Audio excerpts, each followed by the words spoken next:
Vamos a continuar entonces con esta revisión de preguntas tipo y vamos a la pregunta número 63, donde nos plantean: la reinfestación por un mecanismo ano-mano-boca tiene una especial relevancia en la parasitosis por... Esto ya lo hemos visto, ¿no es cierto? Es el Oxyurus, por el mecanismo que les comenté, ¿no? Normalmente pruritonal, se rascan y luego pueden llevarse la mano a la boca. Un hombre de negocios que recientemente ha vuelto a casa desde una zona tropical desarrolla repentinamente fiebre alta, periódica, seguida de hipotensión ortostática. ¿Cuál es el diagnóstico preliminar más probable?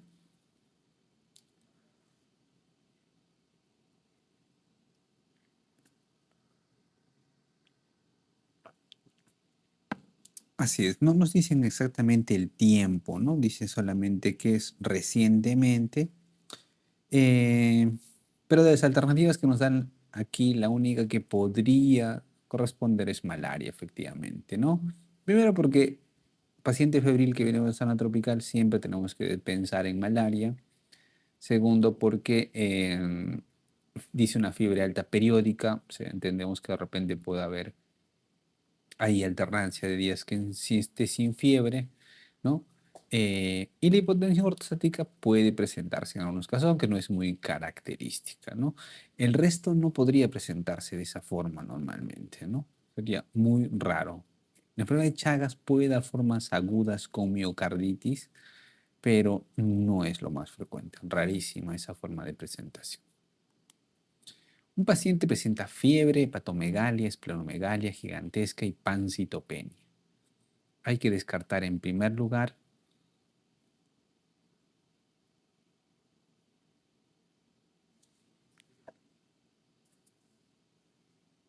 tiene fiebre, hepatomegalia, espleno también, pancitopenia, ¿no?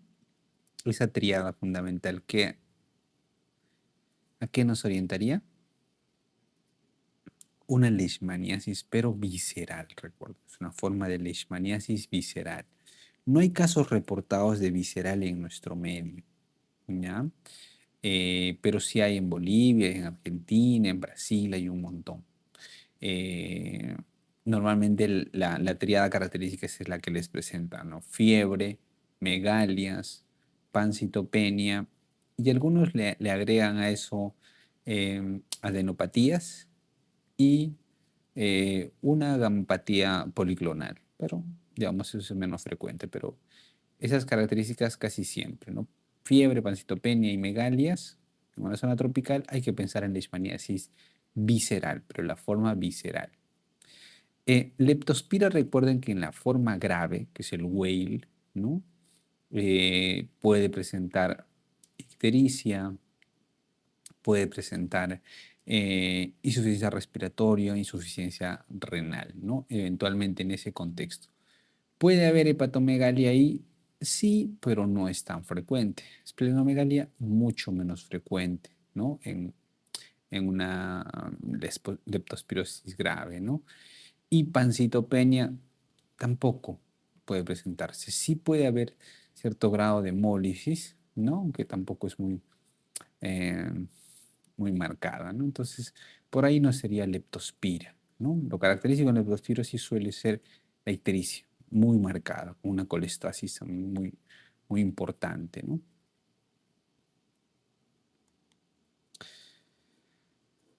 Hay presencia de hidrocefalia, corioretinitis y calcificaciones cerebrales difusas en recién nacido varón. De las siguientes mascotas, ¿cuál es la más probable fuente de infección zoonótica?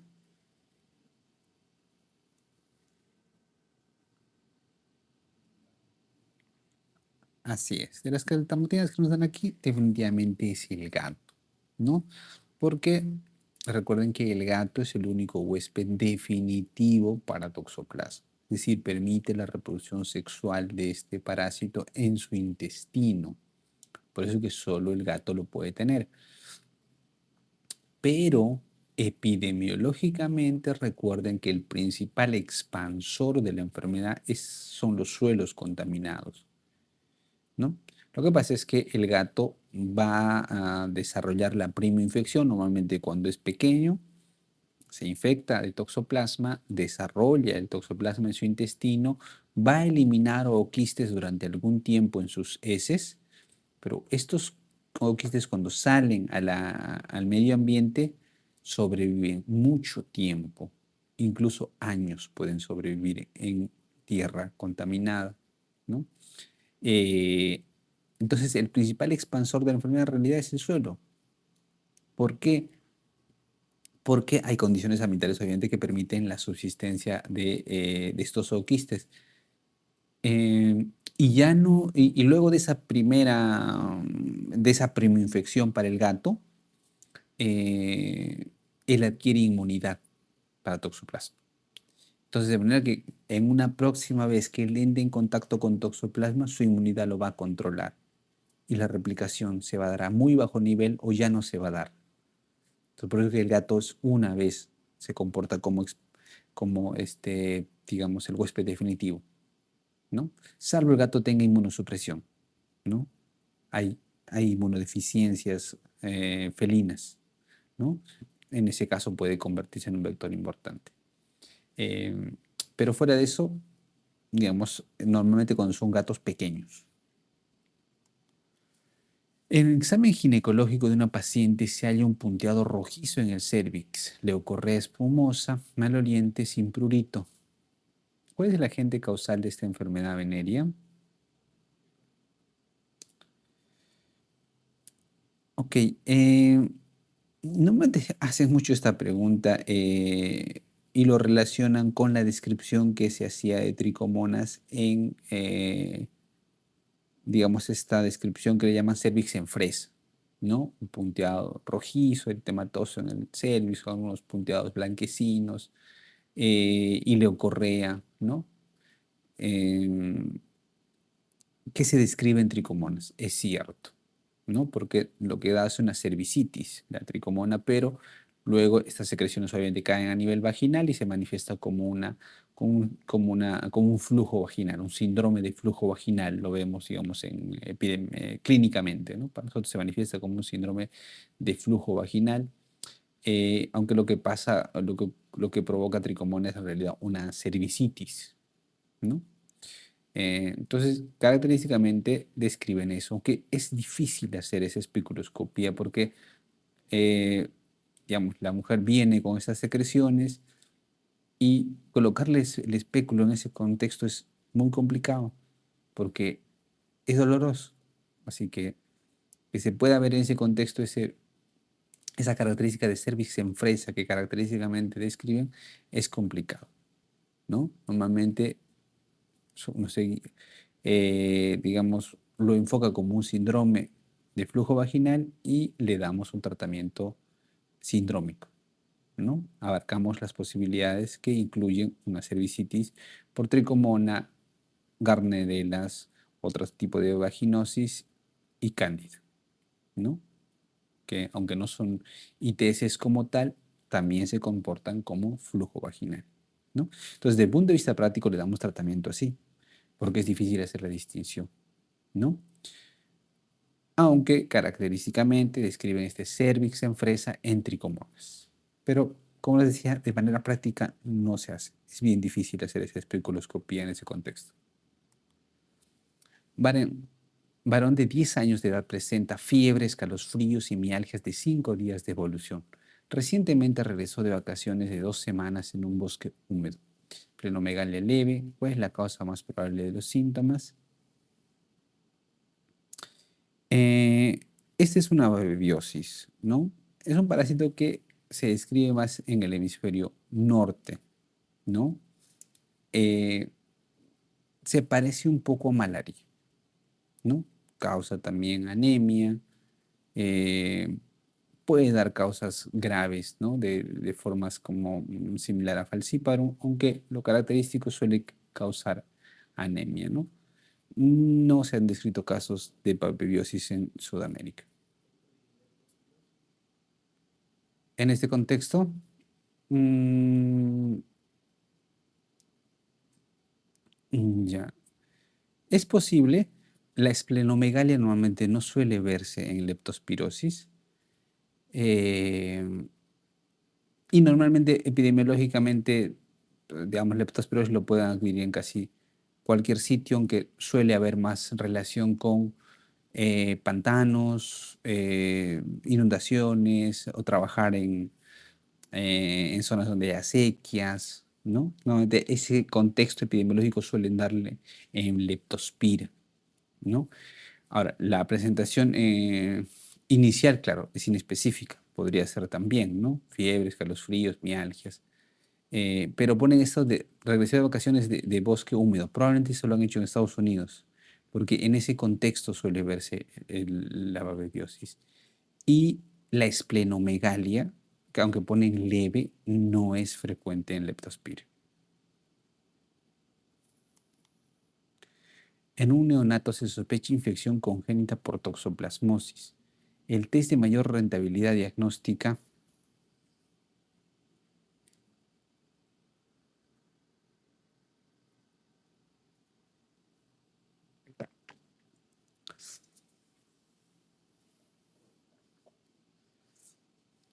Ok, entonces aquí, si sospechamos toxoplasmosis congénita, ¿qué nos podría ayudar?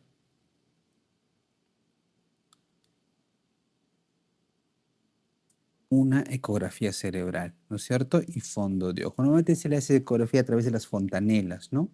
A estos recién nacidos y lo que buscaríamos son calcificaciones intracerebrales, ¿no es cierto? Que se ha descrito como una malformación congénita asociada a toxoplasma. En el fondo de ojo podría haber chorioretinitis por este parásito también, ¿no? E hidrocefalia, ¿no? Que son los tres, la tríada de Sabin clásica, ¿no? Que se describe en toxoplasmosis congénita, ¿no? Entonces nos podría ayudar esta ecografía cerebral, el fondo de ojo, para poder hacer este diagnóstico, ¿no? Aunque igual es rara la forma congénita de toxoplasma, sobre todo en nuestro medio. Lo ven más en otro contexto, ¿no? Esto porque recuerden la alta prevalencia de toxoplasmosis en la población general. Es decir, cuando una mujer está en edad fértil, ¿no? De todas las mujeres en edad fértil, probablemente más del 80% es toxoplasmosis, es IgG positivo para toxoplasma. Es decir, ha entrado en contacto con toxoplasma mucho antes. De manera que cuando está gestando ya no puede tener toxoplasmosis aguda, ya tuvo toxoplasmosis antes, ¿no? Para que tenga toxoplasmosis congénita, recuerda, o porque haya posibilidad de toxoplasmosis congénita, tiene que ser una toxoplasmosis aguda. Tiene que haberlo adquirido unos 6 meses antes de gestar o durante la gestación, ¿no? Entonces es rarísimo para nuestro medio.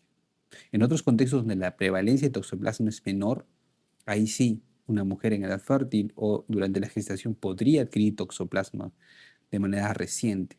En ese contexto podría ocurrir una toxoplasmosis congénita, es posible, ¿no? Entonces, por eso es que no es tan frecuente de ver esta condición. ¿Cuál de estas causas de meningitis puede cruzar con aumento de eosinófilos en el LCR?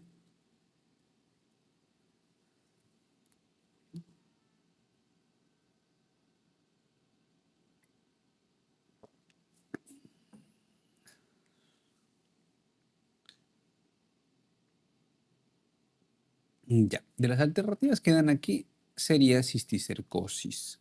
Ya. Toxoplasmosis normalmente da más un componente encefálico, puro encéfalo, ¿no? O sea, si le hacen una punción lumbar, normalmente no va a haber alteraciones por toxoplasma, o sea, por lo menos en las formas clásicas no hay alteración importante en el microcefalos En el caso de cisticerco hay diferentes formas, ¿no? La parenquimal, existe la forma ventricular pura o las formas más graves que serían las formas meningias, ¿no? En ese contexto puede haber alteración, aunque no es de rutina que se haga una punción lumbar en estos casos, porque el diagnóstico es más imagenológico, recuerdo, ¿no? Tienen una epidemiología, viene en una zona de la sierra usualmente, debuta con una convulsión que nunca tuvo antes y tienen una imagen sugerente de cistercosis, tienen el diagnóstico. ¿no? Usualmente no se indica punción lumbar, ¿no? Pero si tuviera que hacérsele, por ejemplo, una derivación ventrículo peritoneal porque tiene hidrocéfalo, ahí pueden hacer el estudio del líquido, podrían ver la eosinofilia. Pero normalmente no se hace de rutina, es decir, no es que se indique la punción lumbar para hacer el diagnóstico, ¿no?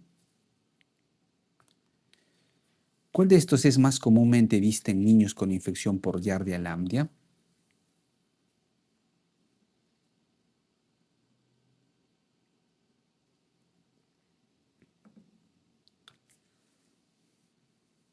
En el caso de Giardia, recuerden que la primoinfección es más sintomática. Entonces, los niños son los que van a tener más sintomatología inicialmente, ¿no? Entonces, lo más frecuente que verían inicialmente es la diarrea acosa, porque en la primoinfección debutan con diarrea usualmente los niños. Por eso que es causa de brotes en guarderías, etcétera. Es diarrea acosa.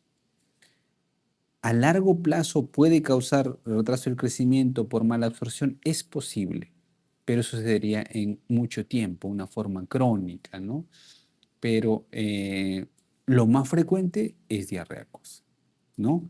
Lo otro ya sería un cuadro crónico, repetido, etcétera, que favorezca, digamos, esa posición de mala absorción. Pero si habláramos de lo más frecuente, es diarrea acuosa, porque en la primoinfección es muy sintomática. Paciente presente infección parasitaria. Para elegir el tratamiento adecuado se analiza la sangre periférica. ¿En cuál de las células se esperaría encontrar incremento del frotis en sangre periférica?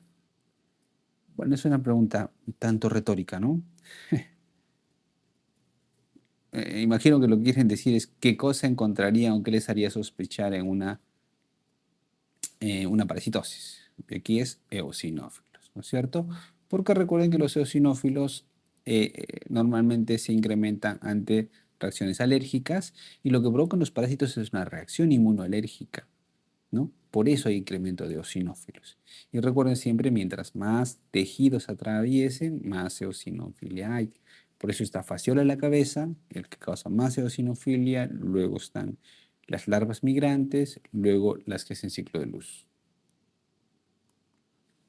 Niño pequeño con fiebre, tos, hepato, esplenomegalia y eosinofilia, tiene exámenes de heces negativos para huevos y parásitos. El parásito más probable que cause esta combinación de hallazgos es...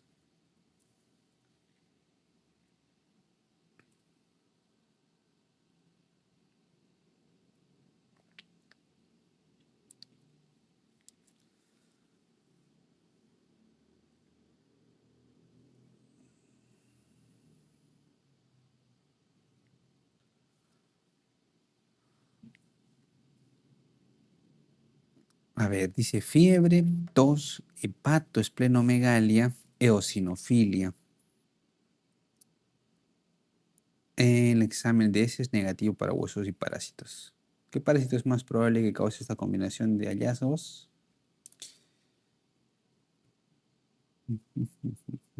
Ya, entonces por exclusión haríamos Trichuris no va, ¿no es cierto? Porque no hace ciclo de luz, no haría fiebre, nada. El Dracunculus meridiensis, como les decía, es una parásito que casi ya no hay en el mundo y no causa eso, solo causa algunas molestias abdominales y las lesiones en piel. Enterobius auricularis ese es prurito perianal, ¿no? Podría ser entre Ascaris o Toxocara. El Ascaris podría causarlo por cuando se hace ciclo de luz y hace un síndrome de Loeffler, o sea, una neumonitis eosinofílica, ¿no? Es una gran cantidad de parásitos atravesando el pulmón. Podría haber fiebre, sí, tos, puede haber sibilantes, puede haber una expectoración hemoptóica, puede causar disnea también, ¿no? Aunque no nos ponen eso acá, no nos ponen fiebre y tos. Bueno, no nos dicen si tiene disnea, si tiene una tos sanguinolenta, una expectoración sanguinolenta, ¿no? Eh, hepatoesplenomegalia que produzca el ascaris, no, no produce hepatoesplenomegalia, solamente recuerden, hace el ciclo de luz y luego regresa al intestino. Puede atravesar el pulmón, puede haber las imágenes Fugaces a nivel pulmonar, sí, pero fuera de eso no. No es una larva migrante, ¿no? El Ascaris lumbricoides. Y claro, aunque el rendimiento del parasitológico es, digamos, no es el mejor, por eso que se hace seriado, ¿no es cierto? Tienen que hacer 3 muestras para que la sensibilidad se acerque al 70%, deberían encontrar huevos de Ascaris en las heces, ¿no es cierto? Debería haber. Entonces, por eso es que en este caso nos inclinamos por Toxocara canis, haciendo la salvedad de que Toxocara canis, como les había comentado antes, es causa de larva migrante, se comporta como una larva migrante en el cuerpo, no es una larva migrante visceral y no tiene una clínica en específico, porque la clínica de las larvas migrantes depende de qué órgano afecte.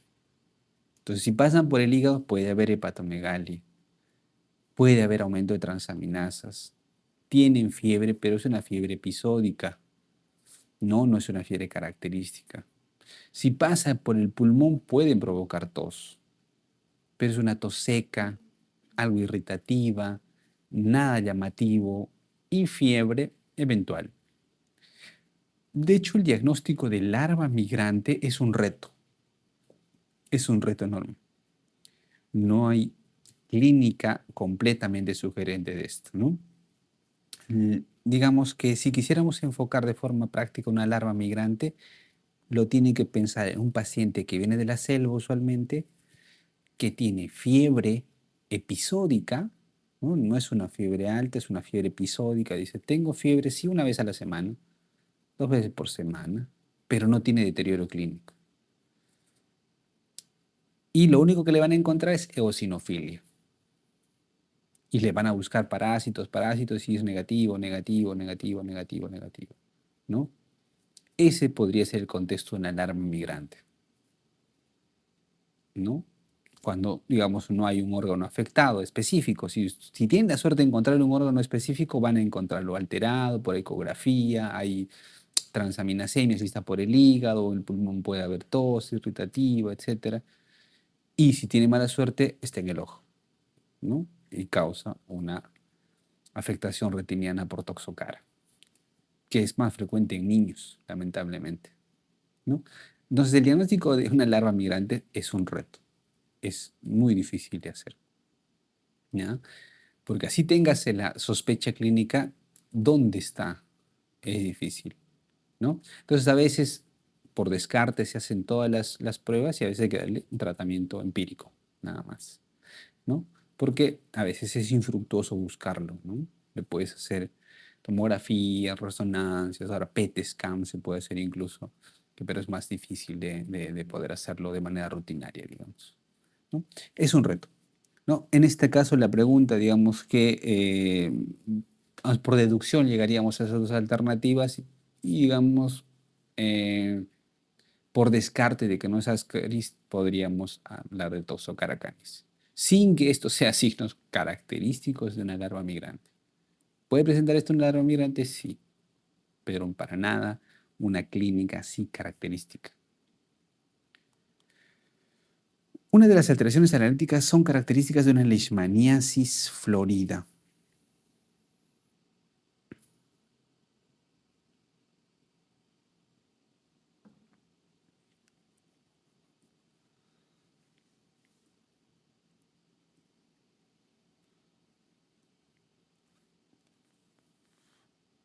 Ya, acá nuevamente se están refiriendo a una leishmaniasis visceral, ¿ya? Es una leishmaniasis visceral.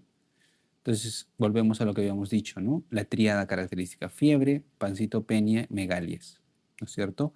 Eh, y aparte le pueden aumentar dos más, que son adenopatías y hipergamaglobulinemia. En este caso, entonces, iríamos al que dice pancitopenia e hipergamaglobulinemia. ¿No es cierto que eso podríamos encontrar en una leishmaniasis florida? Nos preguntan aquí cuáles son los parásitos que pueden ser larva migrante. Miren, los dos más importantes son el Toxocara canis y el Natostoma. Pero fuera de eso, en la selva hay N cantidad de uncinarias que podrían darse como larva migrante, ¿no? Entonces es difícil saber qué otras podrían comportarse como larvas migrantes, ¿no? Pero los dos prototipos son Toxocara más importante y Natosoma mucho más raro, ¿no? El tratamiento empírico normalmente para estas larvas migrantes, históricamente siempre fue el albendazol, ¿no? Y ahora la ivermectina. La ivermectina también tiene muy buena utilidad para esto, ¿no? ¿Qué tipo de parasitosis intestinal es diagnosticada con más frecuencia en la edad pediátrica en países en vías de desarrollo?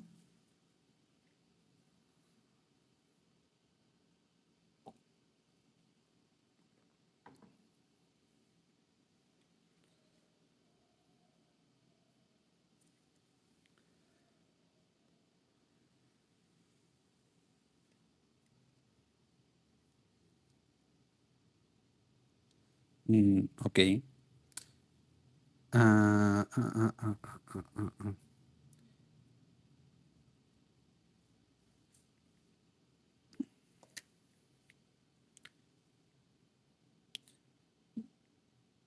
Ya, en global, si habláramos de niños menores de 5 años, es Oxyurus y luego Yerli, en ese orden. Entonces, Oxyurus sería el parásito más prevalente en estos niños y luego le sigue Yerli, va en ese orden. Cuando ya son más de 5 años, se parece más a la población adulta, donde Ascaris es el parásito más prevalente y luego baja Yardi, ¿no? Más o menos ese sería. Ahora, eso es, digamos, en las poblaciones urbanas en general. Depende de otras condiciones para ver la prevalencia, ¿no? Pero, digamos, en nuestro medio va más o menos de esa forma. De estas infecciones parasitarias, ¿cuál es más probable que presente obstrucción intestinal?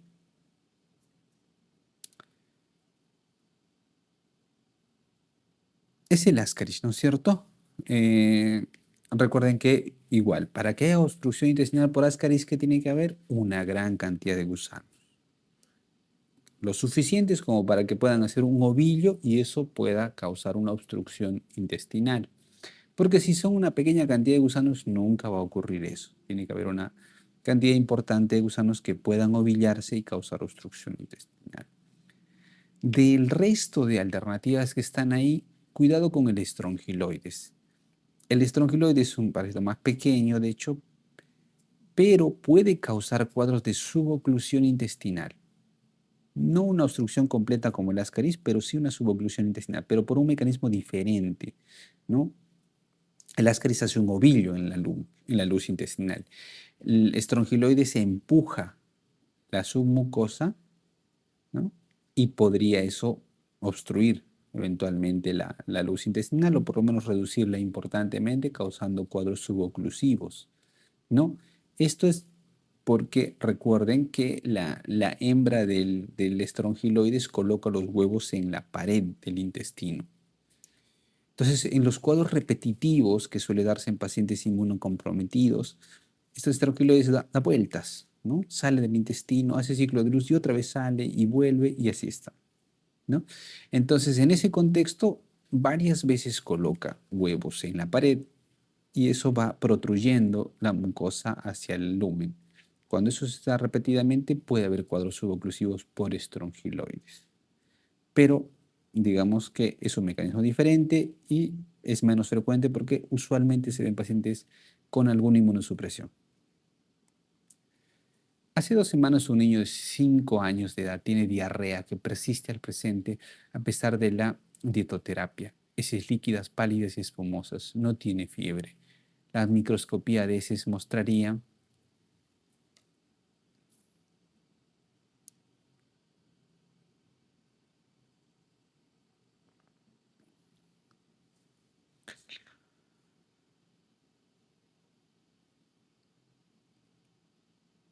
Ok, nos dicen heces líquidas, espumosas, pálidas, no tiene fiebre.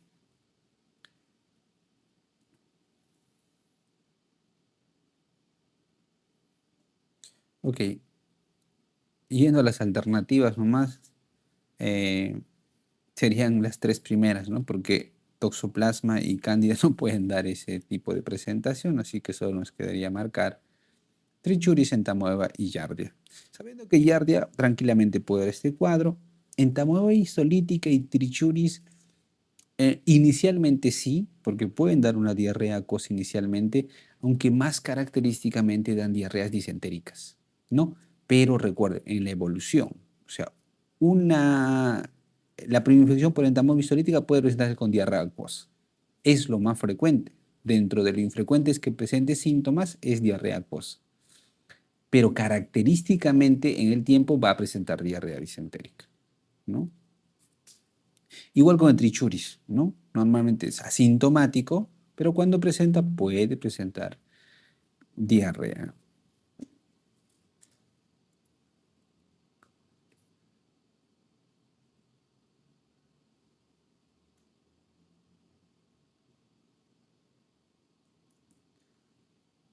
Ah, sí, claro, o sea, el estrongiloides puede afectar a cualquier persona, ¿eh?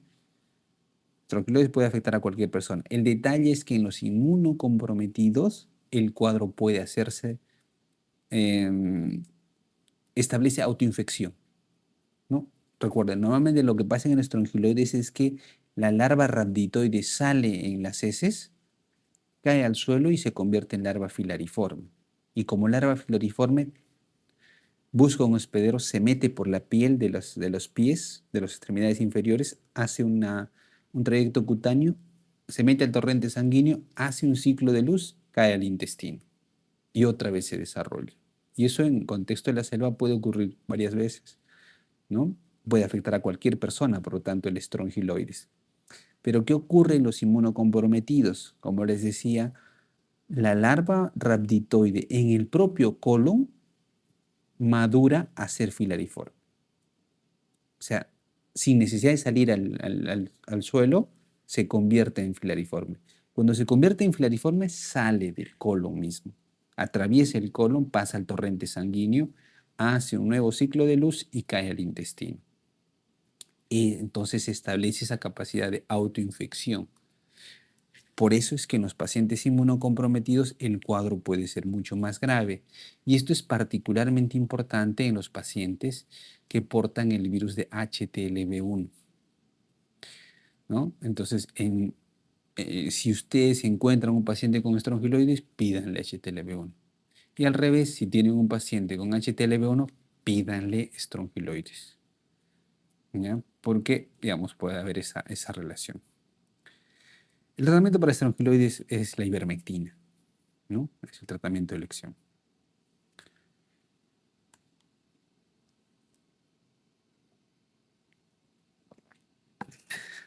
Es una paradoja, ¿no? Yo recuerdo bien siempre que en mi hospital no había ivermectina para tratar estrongiloidiasis, nada. De hecho, me acuerdo mucho de un paciente que vino antes de la pandemia justo por una estrongiloidiasis diseminada, ¿no? No había ivermectina, el paciente tuvo que comprar y era carísimo, ¿no? O sea, no carísimo, pero el Quanox, como, que es el nombre innovador, digamos, de la ivermectina, 40, 50 soles el frasquito, ¿no? Eh, Cuando ocurrió la pandemia y hubo esta desinformación, por decirlo de alguna forma, de que la ivermectina trataba el COVID, hubo ivermectina por todos sitios, todos tenían ivermectina. Es más, el Salud también compró ivermectina. Pasó la pandemia y había un montón de ivermectina que ya nadie quería. Todo desapareció. Nuevamente no hay ivermectina en el Salud y ahora busquen ivermectina en las farmacias, tampoco hay. Nuevamente quedó solamente el Quanox, ¿no?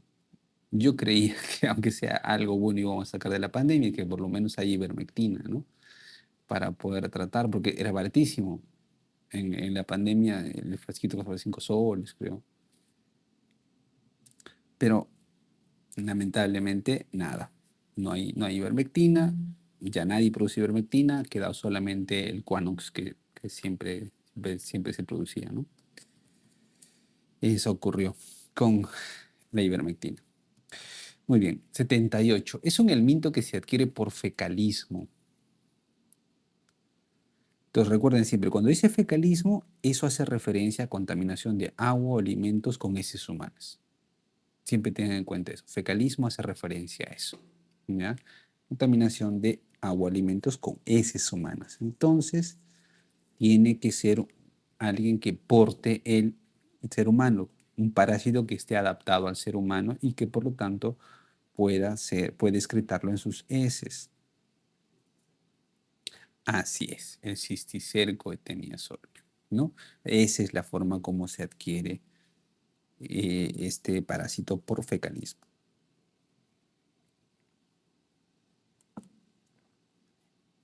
En el hombre, la forma larvaria de Taenia solium que causa sintomatología grave es por la localización en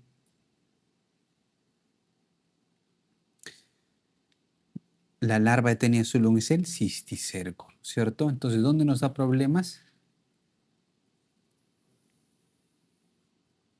¿Dónde se va el cisticerco? Puede ir a todo lado eventualmente, pero es el sistema nervioso central lo más grave. ¿Ya? Lo que pasa es que el cisticerco en el animal, o sea, en el cerdo o en la vaca, tiene predilección por irse al músculo esquelético, pero en el humano se va más al cerebro. Ahora, en las zonas endémicas sí pueden ver en el músculo, ¿no? En las zonas endémicas, a veces le toman una radiografía simple y se ve calcificados. Mira, puntitos, puntitos, puntitos tienen en la radiografía. Son cisticercos calcificados, pero se ve más en zonas endémicas. ¿Ya? Pero ahí no, normalmente no produce molestia, pues algo de mialgia, dolor y sí se pasa. Pero en el sistema nervioso central es donde da problemas. Al corazón se puede ir, pero es una rareza. ¿Ya? Este es otro concepto que a veces se confunde. La gente siempre le dice cuando ve, le encuentra a veces gusanos, ¿no? en la carne de los,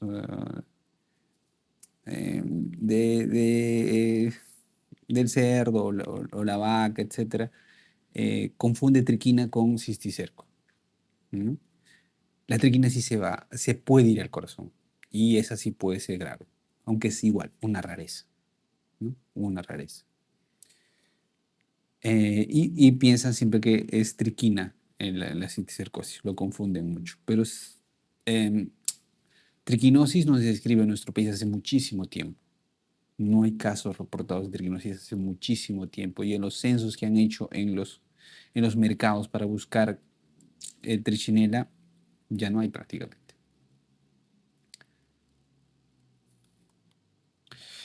Historia de teniasis, presencia de nodulaciones y ataques convulsivos hace pensar en...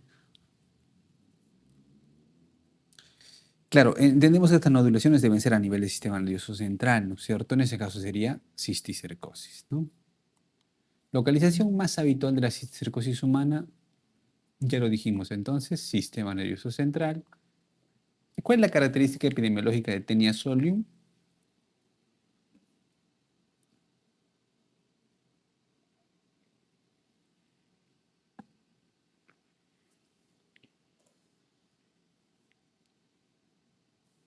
¿Cuál sería aquí? Así es, la A, ¿no? El ser humano es el hospedero definitivo. Esta sería, digamos, la afirmación epidemiológica más importante, más relevante, ¿no? Saber quién es el hospedero definitivo. Aunque la C es una afirmación correcta también, ¿no? La tenia adulta suele vivir en el ilium, sí puede vivir en el ilium, correcto, pero desde un punto de vista epidemiológico es más relevante saber quién es el huésped definitivo. Uno de los siguientes parásitos es un cestodo adquirido al comer cerdo poco cocido. Entonces ya saben, se adquiere de esa forma ¿quién? La Taenia solium, ¿no es cierto? 84. En un huésped intermediario o en el huésped intermediario habitual, cerdo, la larva de Taenia solium se implanta con más frecuencia en... Así es. en el músculo estriado. Estadio evolutivo de la tenia solium que cruza la pared intestinal del hombre y se disemina en los tejidos.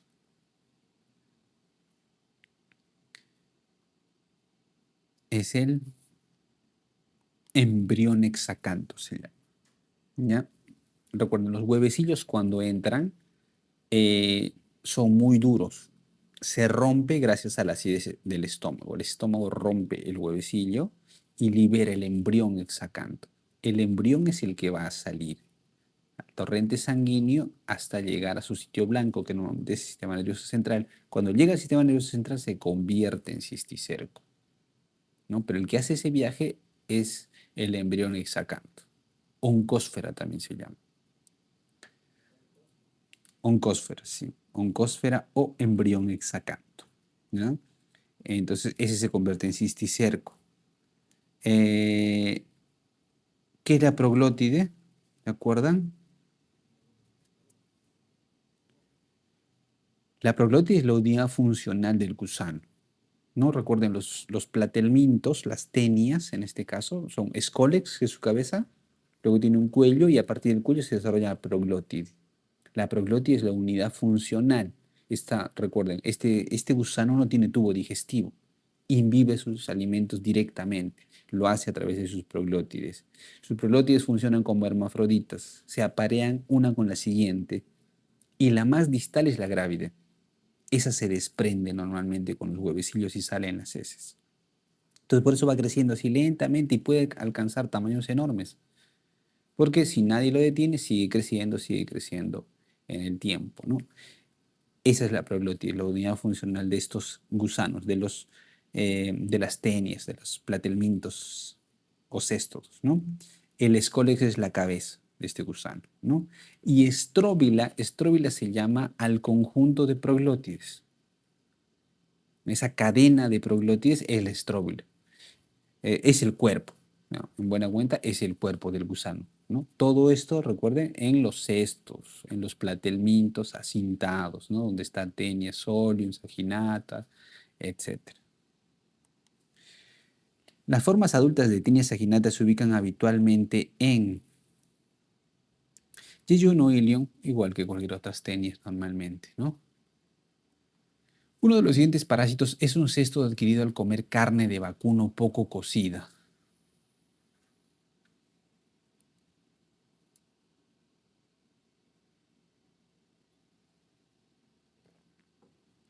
¿Cuál marcarían aquí?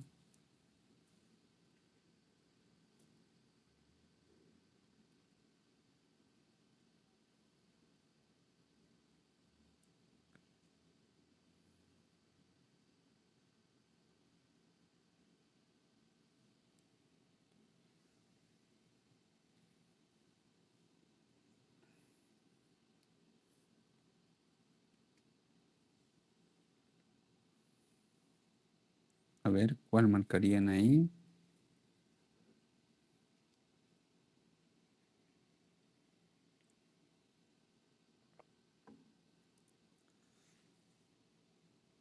¿Qué dicen?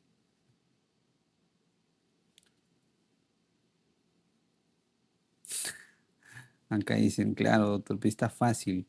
Hay el que dice Bobby, ese es, dice. Porque dice vacuno. Ya, esta pregunta está mal planteada. Porque si dicen cuál es el céstodo, es la tenia saginata. Porque dice céstodo. Claro, es un cesto. Si es un cesto, es tenia saginata. Si te dicen el parásito que se adquiere al comer carne de vacuno, ese sí es el Sarcocistis boviominis. ¿Ya? Porque el Sarcocistis boviominis es un protozoo. Entonces no es un cesto, ¿no? Pero sí se puede adquirir al comer carne de vacuno, sí. Pero no es un cesto, ¿no es cierto? Sería un protozoo. Entonces esa pregunta está mal planteada, ¿no? O borran cesto y queda como el parásito que se adquiere al comer carne de vacuno poco cocida, o le aumentan otra alternativa y le ponen tenia saginata. ¿Ya? Entonces esa aclaración ahí. En la siguiente parasitosis hay niños malnutridos con huevos en las heces que muestran tapones polares. Parásito más probable. Ya, esta es la característica del Trichuris trichuria. Los huevos de Trichuris trichuria tienen esa característica, ¿no? Son huevos marrones, algo hiperrefringentes, con dos estructuras en sus polos, ¿no? Que es como que le hubieran puesto un par de corchos al huevo. Esos son tapones polares, le llaman a la característica de los huevos de Trichuris trichuria.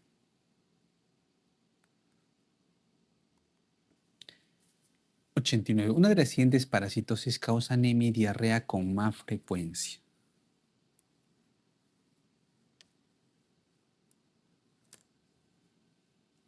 Entonces ya lo dijimos, esto antes también, este parásito causa anemia directamente, chupa sangre, ¿no es cierto? Es el Trichuris trichuria. Y causa diarrea, sí, una diarrea disentérica también, ¿no? Pero de los que están ahí en la lista es el que más anemia causa. Varón 35 años, desde hace 7 días presenta deposiciones líquidas de poco volumen, frecuentes con moco, sangre, pujo y tenesmo rectal. ¿Cuál es el agente etiológico probable?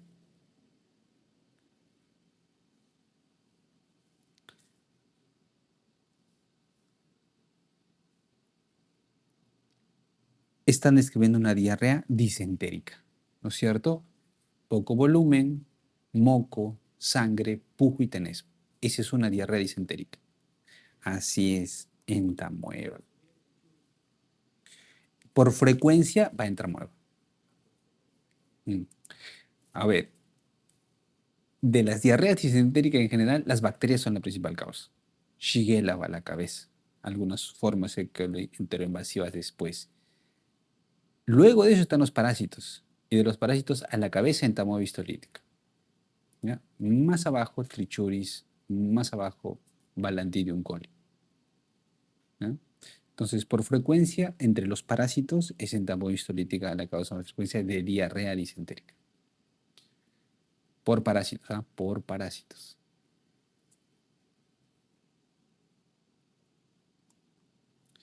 Varón que procede de un medio rural costero con mal saneamiento ambiental, con antecedente de ingesta de verduras crudas, presenta síndrome disentérico. ¿Eh? Pone así directamente, ¿no? Probable agente causal del cuadro.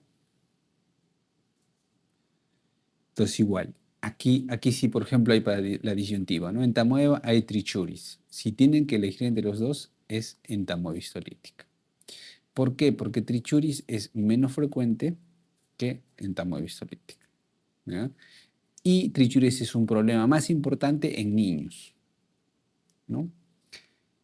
La otra podría ser Balantidium coli, por ejemplo, que también está aquí. Pero para Balantidium coli normalmente les van a poner en la pregunta que el paciente tiene contacto con cerdos. Cría cerdos, ¿no? Digamos, su negocio es la crianza de cerdos, etc. En ese contexto, o sea, si el paciente tuviera contacto con cerdos y tuviera diarrea disentérica, ya. Entonces yo pensaría más en Balantidium coli, en ese contexto. Pero si no les ponen ese contexto, entamoeba histolítica es lo más frecuente. Uno de los siguientes parásitos es un protozoo que produce colitis. ¿Ya? Es igualito, entamoeba histolítica, ¿no? Porque recuerden, vive en el colon. Los que viven en el colon producen colitis. Miren, la iodomoeba, la entamoeba coli, Endolimax nana forman parte de la microbiota. O sea, normalmente lo van a encontrar en las heces, ¿no? Y son amebas también. Son amebas. De estos protozoos, ¿cuál es el transmitido por fecalismo? ¿No? Contaminación de alimento con heces humanas.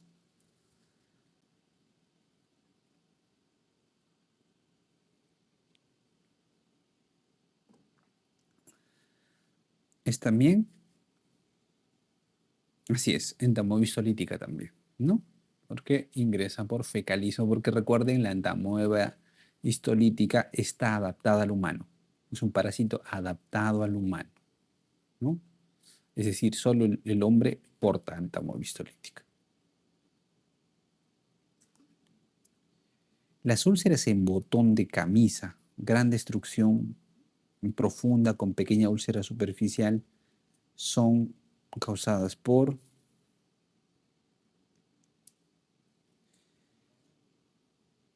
Es por entamo, así es. Esta es una... en realidad son descripciones anatomopatológicas eh, y a la colonoscopia, ¿correcto? Si le hicieran una colonoscopia cuando el paciente está con colitis, lo cual es poco habitual, le verían pequeños puntos eritematosos nada más en la mucosa colónica. Después parece que está todo normal, solamente hay pequeños puntitos. Esos puntos le llaman úlceras de botón de camisa porque es pequeñito. Si le toman una biopsia a esa úlcera, al corte histológico, lo que van a ver es que esa puntita es como la tapita de una botella nada más. Y dentro hay una gran destrucción. A eso le llaman úlcera en botella, cuando es a la anatomopatología, ¿no? El de botón de camisa es la descripción macroscópica, ¿no? Pequeño puntito nomás parece que se ve en la afectación de la mucosa colónica, ¿no? El diagnóstico de laboratorio de un paciente con sospecha de absceso hepático por entamoeba debe incluir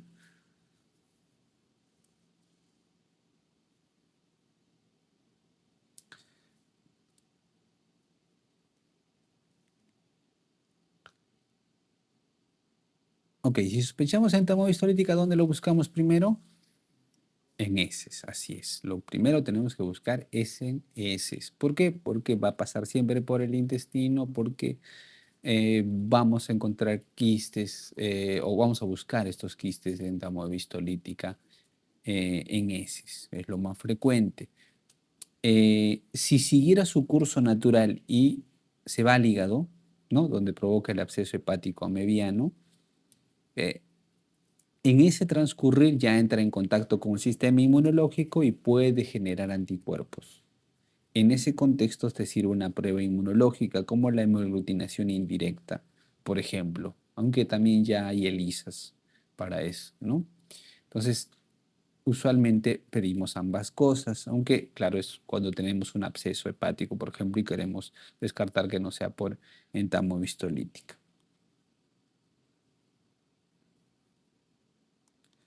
Niño de 8 años desde hace un mes con hiporexia, prurito anal intenso, sobre todo nocturno, que interrumpe el sueño. La presunción diagnóstica es una parasitosis intestinal. Entonces, prurito anal, sinónimo, enterobius, así es. Uno de los siguientes es un nemátodo, gusano redondo, transmitido principalmente entre los niños.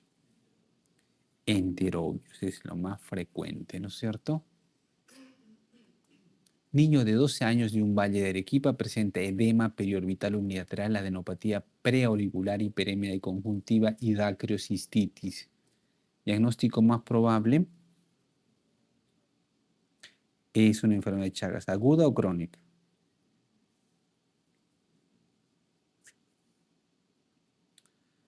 Aguda, así es una enfermedad aguda, porque lo que está describiendo ahí, ¿cómo se llama? Es el famoso signo de Romaña, así es el signo de Romaña, ¿no? Un edema unilateral normalmente, bipalpebral, ¿no? Dacriocistitis puede haber, ese es un signo de entrada de enfermedad de Chagas, ¿no? Aunque claro, se ve más en zonas endémicas, más frecuente en niños o jóvenes, pero de todos los que adquieren Chagas, menos del 30% tienen alguna de estas manifestaciones, porque no, lo usual es que no haya síntomas. O sea, el 70% de pacientes con formas agudas de Chagas no tienen ningún síntoma. Del 30% restante pueden presentar alguna de estas manifestaciones que se conocen como signos de entrada. Una es esta que están presentando aquí, que describen acá, que es el signo de Romaña, el edema unilateral, bipalpebral usualmente, que antes se planteaba que era una reacción inmunoalérgica por el cual producía. Ahora se cree más bien que es porque, recuerden ustedes que no inocula, ¿no? El triatoma, eh, el tripanosoma directamente, sino que en el momento que chupa sangre deja sus deposiciones, ¿no? Y la persona cuando se rasca permite las excoriaciones para que entre el tripanosoma. Entonces lo que se plantea con el signo de Romaña es que la persona luego de rascarse se lleva la mano al ojo y se frota y permite la entrada del tripanosoma a través de la conjuntiva, ¿no? Y el otro signo de entrada, recuerden, es el chagoma de inoculación, una placa eritematosa, media acartonada, que indica el sitio donde ha chupado sangre el triatomino y donde la persona se ha rascado y ha permitido la entrada del tripanosoma, ¿no? Pero son raros, lamentablemente. O sea, todos esos signos agudos son raros de ver, ¿no? El resto normalmente es asintomático completamente. Lo que pasa es que hay formas, ¿no? O sea, la aguda es esto, ¿no? Aunque la mayoría, 70% no tiene síntomas. Luego va una latente indeterminada, donde la persona no tiene nada, solamente serología positiva. Y muchas veces solamente se saben cuando van a donar sangre y les sale positivo, pero no tienen nada. Luego entran a una forma crónica. En la forma crónica, para la cual tiene que pasar como 20 años desde la infección inicial, podría presentar alguna manifestación. Es decir, a nivel cardíaco puede haber una miocardiopatía dilatada, o sea, como una insuficiencia cardíaca. El corazón está grande, ¿no? Funciona igual que una insuficiencia cardíaca. Y en el caso de afectación colónica es un megacolon. Colon grande, o a nivel de esófago igual, como una acalasia funciona, está como dilatado el colon, el esófago, perdón. Esas serían las manifestaciones de una forma crónica. Dentro de lo infrecuente es que presenten estas formas, ¿no? La mayoría quedan como indeterminada toda su vida. No tienen ninguna manifestación, ahí quedan, ¿no? Entonces, por eso les decía que la enfermedad de Chagas sigue siendo una enfermedad desatendida, como le llaman, ¿no? Hay poca investigación al respecto. Eh, los países más desarrollados se lo están empezando a ver en trasplante, ¿no? Porque algunas personas viajan, son ya ciudadanos allí, tienen que trasplantarlos, en ellos están viendo enfermedad de Chagas. La enfermedad metaxénica de importancia en la región sudoccidental del Perú hace referencia a esto, ¿no? La enfermedad de Chagas, por lo que les decía, ¿no? Los triatominos. Triatom infestans tiene hábitos intradomiciliarios en esta zona, por eso es tan prevalente.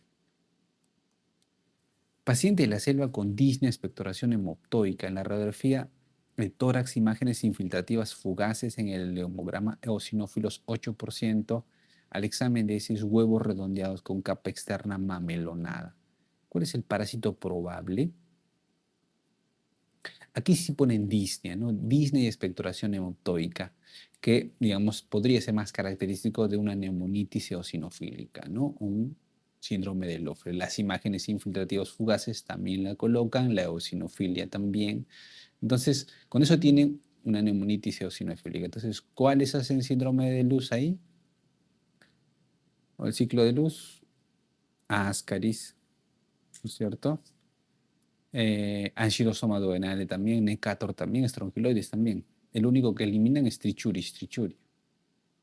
Pero ¿qué les orienta a cuál de ellos? Las características de los huevos, ¿no? Lo que encuentran en examen de ese son huevos redondeados con capa externa mamelonada.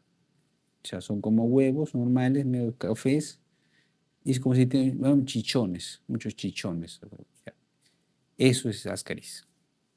Esos huevos son de Ascaris. En caso de Trichuris, recuerdan, es un huevo marrón así y tiene tapones polares. Esa es la característica del caso de Trichuris.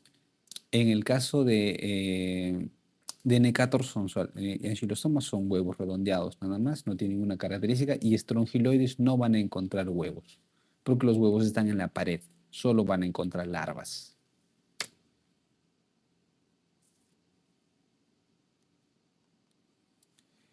Le avisan para investigar un brote de diarrea acuosa y profusa en una guardería infantil. Los agentes a considerar son estos, excepto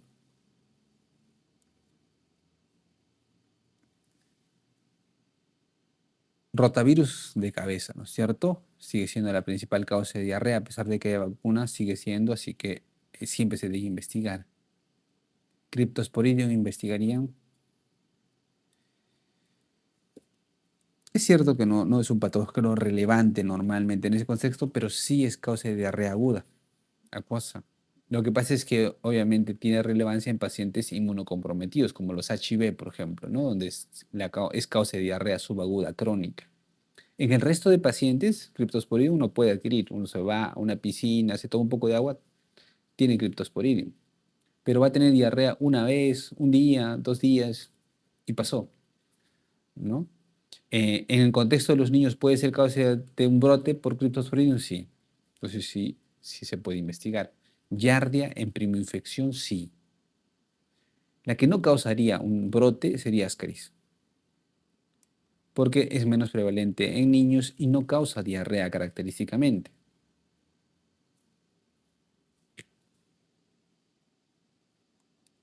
Dentro de su ciclo, el parásito requiere pasar por el hígado y pulmones antes de establecerse en el intestino. Ya saben, es el Ascaris, ¿no es cierto? Porque hace ese famoso ciclo de luz. Muy bien, estimados doctores, hemos concluido por esta oportunidad. Eh, si tuvieran alguna duda, alguna pregunta adicional, la pueden hacer saber.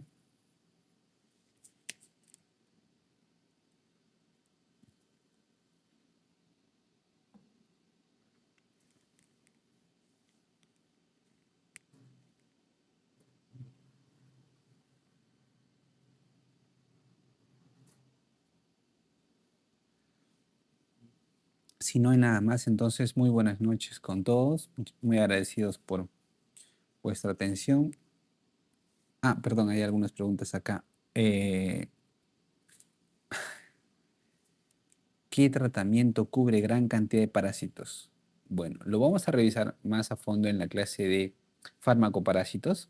eh, pero digamos, si buscáramos en el espectro, los que tienen mayor amplio espectro para parásitos están el albendazol y la nitazoxanida. Son los que tienen más amplio espectro, ¿no? Cumplen una gran cantidad de parásitos. Ah, nitazoxanida, sí. El albendazol y la nitazoxanida. Por eso que el albendazol lo han elegido para desparasitación universal, como le llaman algunos, ¿no? Pero, como les decía, vamos a verlo más a fondo en la clase de farmacoparásitos, ¿no? Porque hay que explicar un poco el contexto de qué es una desparasitación universal y cuándo aplicarlo.